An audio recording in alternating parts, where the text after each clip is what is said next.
depuis le début de la saison, le FC Barcelone est, disons-le, méconnaissable. L'équipe catalane est loin, très loin de son rayonnement habituel.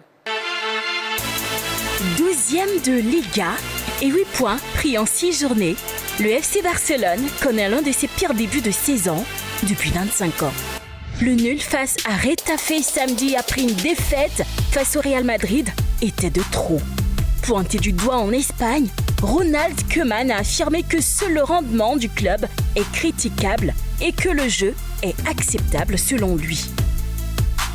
Ces derniers jours, le joueur du Betis Séville, Joachim, qui a évolué sous les ordres de Koeman à Valence, a critiqué sévèrement le technicien batave dont il remet en cause la capacité à redresser le Barça. Outre ses mauvais résultats en Liga, le club espagnol fait face à des difficultés financières. La sortie de Quique Sétienne sur Messi n'aide pas non plus le Barça à se tirer d'affaire. Le prédécesseur de Koeman a affirmé que l'Argentin était difficile à gérer, qu'il faisait la loi et qu'il ne lui a pas rendu la tâche facile. Il a sous-entendu que malheur à celui qui oserait défier la Pulga. Une sortie qui a ravivé le malaise au sein du club. Heureusement, les résultats du Barça en Ligue des Champions sont excellents. Le club reste notamment sur une victoire précieuse 2-0 face à la Juventus après avoir étrié Ferencváros. Une façon pour le quintuple champion d'Europe de se rassurer en cette période de crise interne. And Messi scores with ease. And Barcelona in truth. Bon, ça va pas fort hein, au FC Barcelone. Voyons un petit peu le bilan du club depuis le début de la saison et c'est Dorgeles Kofi qui va nous proposer ça. Bonsoir Dorgeles. Bonsoir Tia, vous allez bien? Oui, ça va super, merci. J'aime bien la couleur, ouais. C'est bien pensé. Bonsoir la team. Bonsoir. Salut Dorgeles, ça va bien? Ça va. Ouais. La douleur des filles noires. Oui, ça va super. Ça va bien. Merci. Super Tia. Oui, on va parler un peu du FC Barcelone, le bilan de cette saison. 8 matchs joués et 6 victoires. Et puis, on va dire tout simplement 8 matchs joués cette saison. 6 matchs en Liga, 2 en Ligue des Champions. 4 victoires, 2 victoires en Liga, 2 victoires en Ligue des Champions. 2 matchs nuls, 2 défaites, 2 matchs en moins, 8 points, 17 buts marqués, 7 buts encaissés. La saison 2019-2020 en Liga, à la 6e journée, le Barça était classé, oui, 6e avec 10 points, avec 3 victoires, 1 nul, 2 défaites. Et puis pour l'instant, on va dire, cette saison, le meilleur buteur, c'est Ansu Fati, 5 buts avec Léo Messi. Muchas gracias, Dorgeles. Ok, alors qu'est-ce que vous pensez de la situation du Barça? Yellow. Je pense que les chiffres révèlent la situation catastrophique que vit le Barça. C'est vrai que ça pourrait passer pour un autre club, mais là, on parle du Barça. On ne retrouve plus le Barça des grands jours, le Barça qui rivalisait avec le Real de Madrid, le Barça qui s'imposait dans le championnat, dans la Ligue, tout comme dans la Ligue des Champions. Donc oui, ces chiffres-là révèlent quand même que le Barça, ça ne va pas très fort là-bas. Situation un peu inquiétante quand même du côté du FC Barcelone avec les statistiques, mais ce n'est pas aussi alarmant, ça aussi il faut le dire. Ce n'est pas alarmant, c'est juste qu'il faut se poser les bonnes questions, chercher à savoir qu'est-ce qui fait que l'équipe du FC Barcelone ne tourne pas au super en ce début de saison. Déjà, il faut savoir que le jeu proposé par l'entraîneur semble un peu flou à mon niveau en ce qui concerne certains joueurs, peut-être qu'ils n'ont pas encore bien compris la philosophie de jeu que veut... Concernant quel joueur concrètement? Je pense par exemple à Léo Messi, je pense à Griezmann. Voici des joueurs qui sont moins bien ces derniers temps avec cette équipe de choses qu'on appelle du FC Barcelone. On a d'autres joueurs qu'on peut citer aussi, Busquets et puis Clément Lenglet, des joueurs qui sont un peu dans le dieu, qui pataugent un peu le football, qui manquent de confiance, qui ne sont pas très sereins. On voit un peu la passe en retrait vers le gardien Neto. Ça montre tout de suite que le défenseur n'est pas en confiance quand ils sont en train de jouer. Donc, voici ces petites questions-là qu'il faut se poser. Pourquoi ça ne marche pas depuis le début jusqu'à maintenant? C'est vrai que l'équipe gagne en Ligue des Champions, mais c'est en Liga que c'est un peu difficile. Elle a perdu face au Real Madrid dans le Classico. Vous savez que le Classico, c'est l'un des matchs les plus suivis. Et quand vous perdez comme ça d'entrée un Classico, alors que vous venez d'être tout de suite engagé par le club, je pense à l'entraîneur, ça vous marque un peu l'esprit et ça commence à faire beaucoup. Donc voici un peu la situation, mais je trouve qu'elle est inquiétante, mais pas alarmante. L'équipe du FC Barcelone pourra sûrement revenir de la partie. Elle est inquiétante, mais pas alarmante. Oui. Non, j'ai dit elle est un peu inquiétante, mais pas alarmante. D'accord, d'accord. En fait, je voulais revenir sur ce qu'il avait dit. Il a parlé du Classico. Le Barça a perdu face au Real de Madrid. Mais toujours dans toutes les compétitions, bien dans toutes les rencontres, il y a toujours un gagnant et un perdant. Donc là, Parfois match nul. Non, mais après match nul aussi, c'est pas du beau jeu qu'on voit. Nous, on veut voir un match où il y aura un gagnant et un perdant. Si le Barça a perdu, bon, ça c'est, bon, ce sont les coups de la vie. Hein. Bon, je sais pas comment on va appeler ça, mais ce n'est pas forcément inquiétant. D'accord. Vous avez évoqué l'entraîneur, hein, Ronald Koeman. Est-ce qu'on doit émettre des doutes déjà sur ses capacités à diriger ses joueurs ou est-ce qu'on peut le juger déjà, Roger Stéphane? Oui, je dirais qu'une grande équipe comme le Barça ne tourne pas comme on souhaiterait que cette équipe tourne. On se pose beaucoup de questions et donc l'entraîneur est forcément au centre des débats. Il n'a que 8 matchs avec cette équipe du Barça et 2 défaites. Il est quoi? Il est leader de sa poule en Ligue des Champions. Il a 2 victoires, il a 6 points avec un gros match livré face à l'équipe de la Juventus de Turin. C'est vrai qu'en championnat, bon, il y a des signes d'inquiétude, mais est-ce qu'on doit vraiment commencer à douter de Koeman en 8 matchs seulement? Rappelons quand même qu'il y avait une révolution qui avait été annoncée. Ceux qui sont partis, c'est quoi? Rakitic, Vidal et Suarez, qui sont un peu âgés et donc qui ont quitté le club. Maintenant, derrière, le grand joker sur lequel on compte pour relancer cette équipe de Barça ne tourne pas vraiment. C'est Antoine Griezmann, le Français, sur qui on a parié, sur les envies de départ, après les envies de départ de Lionel Messi, ne tourne pas vraiment. Sur son côté gauche, ça ne va pas très fort. Même dans l'axe, ça ne va pas très fort. Il ne manque pas beaucoup de buts depuis le début de la saison. Donc ça met un peu l'entraîneur en difficulté.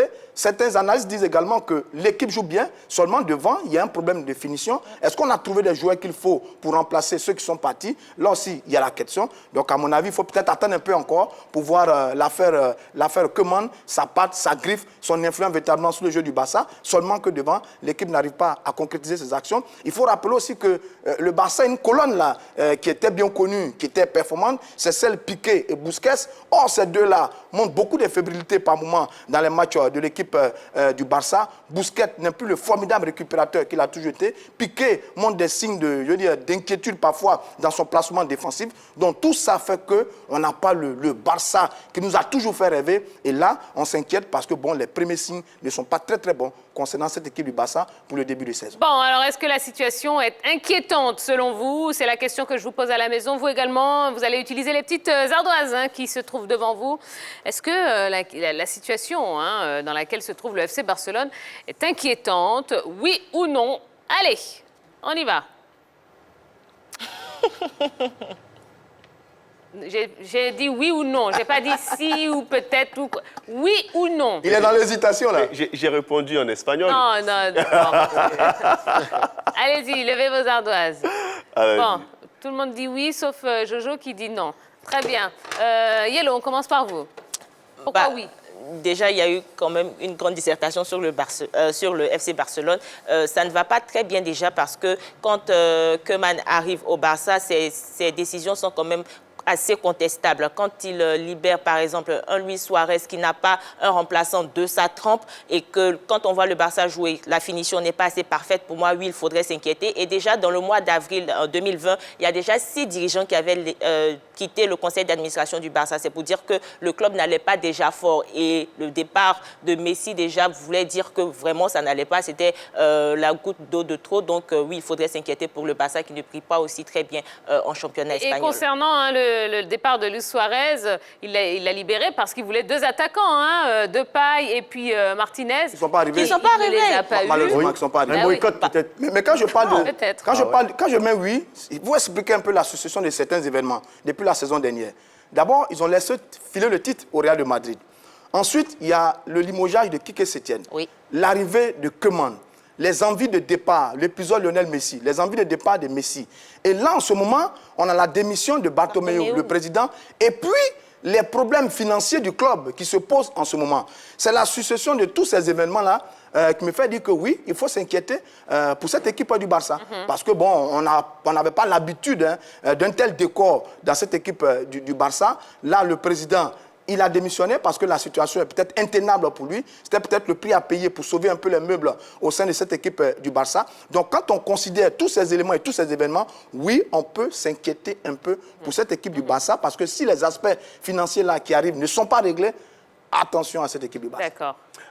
Oui, situation un peu inquiétante, mais je le dis toujours, pas alarmante. Pourquoi pas alarmante? Parce que, vous savez, ces grands clubs savent toujours rebondir et elles savent renaître de leur cendre. C'est un peu comme le Real Madrid en début de saison où on s'interrogeait sur les mauvaises performances de cette équipe du Real Madrid. Donc, c'est un peu similaire à ce qui arrive au Barça. Non, du tout. Si, quand même. Parce que l'équipe du Real Madrid se comportait bien en championnat, c'était plutôt en Ligue des Champions que ça n'allait pas. Oui. Là, c'est le contraire, c'est en championnat que le Barça ne se comporte pas bien, mais en Ligue des Champions, se comporte bien. Donc, ça veut dire que quand elle va retrouver véritablement son automatisme, son dynamisme dans son football, vous allez voir que ça va aussi repartir. On ne remet même pas en cause le jeu du Barça. Ça veut dire que l'entraîneur doit travailler avec ses joueurs, surtout avec les attaquants, remettre en confiance un certain Antoine Griezmann qui, pour moi, manque de confiance. J'ai le sentiment qu'il ne s'entend pas véritablement avec Léo Messi. Ça se traduit dans le jeu. Il n'arrive pas à se retrouver sur le terrain. C'est vraiment difficile pour le garçon. Donc, je crois que si ces problèmes-là, ces soucis sont réglés, les automatismes entre les joueurs sont faits, je crois que le Barça va retrouver sa verve d'antan. Et on va même oublier qu'il y a une crise qui secouait cette équipe du FC Barcelone. Il a totalement raison, Yves Boris. En tout cas, en fait, c'est ce que je voulais dire. Mais vous avez dit non, hein. Non, j'ai dit non, mais il a totalement. En fait, il a dit non, oui, il a dit oui, mais il est revenu sur un truc qui m'intéressait vraiment. Mais on ne peut pas juger un entraîneur dès les premiers instants, dès les premiers pas dans une équipe. On aime trop fustiger les gens, on aime trop tirer sur les gens quand ils viennent d'arriver. Les entraîneurs viennent avec leur philosophie, à mon sens. Parce que moi aussi, j'ai déjà coaché. Moi, quand je prenais la première, bon, je vais laisser cet épisode, j'ai déjà coaché. Bon, l'entraîneur vient avec une philosophie et quand il vient, il impose beaucoup de choses. Soit il remplace le gardien, il a des choses qu'il voit dehors et qu'il veut remettre, bon, il veut changer. Et quand il vient, quand ça marche, on l'applaudit. C'était le cas de Zidane. On l'applaudit. On applaudit en même temps, il s'appelle comment, l'ancien entraîneur de Chelsea, j'oublie son nom. José Mourinho. On l'applaudit parce qu'il vient quelque part, il change la philosophie des gens et puis ça marche. Et quand ça ne marche pas, on tire en même temps. Non, les gens ne sont pas des magiciens. Ils sont en collaboration avec les joueurs. Et si les joueurs, ça ne va pas chez eux, ça ne peut pas réjaillir dans le travail. Ça va forcément réjaillir dans le travail de l'entraîneur. Laissez donner un bon temps à cet entraîneur-là pour faire son travail. C'est comme ça aussi avec les joueurs. Il y a des joueurs, dès qu'ils commencent à jouer en même temps, on les juge pour ce qu'ils sont. Parce qu'on a déjà un préjugé sur son affaire. Koeman, l'entraîneur du Barça, il a demandé des joueurs, est-ce qu'ils sont arrivés? Mais quand ça ne va pas, on l'accuse en même temps. Mais donnez-lui... Bon, c'est la tragédie. C'est la tragédie du football, ça. Les entraîneurs, c'est toujours les boucs émissaires par rapport aux situations. Mais c'est-à-dire qu'avec le Barça, il faut plutôt regarder dans le club que sur le terrain, parce que c'est au niveau du club que je pense qu'il y a des difficultés en ce moment. Voilà, allez, voilà ce qu'on pouvait vous dire concernant donc, le FC Barcelone. On espère en tout cas qu'ils vont redresser la barre parce que, ouais, on ne les reconnaît pas trop depuis le début de cette saison. Et on a vraiment besoin pour la beauté du football mondial et du football espagnol en particulier, que cette équipe soit là, soit compétitive et nous crée quand même de très belles choses pendant toute cette saison. Est-ce qu'on peut comparer cette équipe à l'équipe d'Africa? C'est à peu près les mêmes choses. Alors là... Il y a les soucis de président, il y a les soucis du jeu. Mais je vous propose d'en parler dans une prochaine émission. Ah oui, ça m'intéresse. Ça vous va? C'est un bon sujet. OK. On va marquer la première pause de la soirée. Yellow et Jojo, bon, vous allez céder vos places à Henri Jo et notre invité de ce soir. Oui, on va parler arts martiaux et pas n'importe quelle discipline. Non, on va parler de Yosekan. Ah, vous savez pas ce que c'est? Eh bien, on a justement le président de l'association Yosekan Côte d'Ivoire, Fida Kouakou, qui va nous rejoindre dans un instant. Et puis, oui, on va débriefer par rapport... on va débriefer les matchs, oui, qui ont eu lieu hier, dans le cadre de la 3e journée de l'UEFA Champions League. Eh bien, ne bougez pas, on revient dans quelques instants.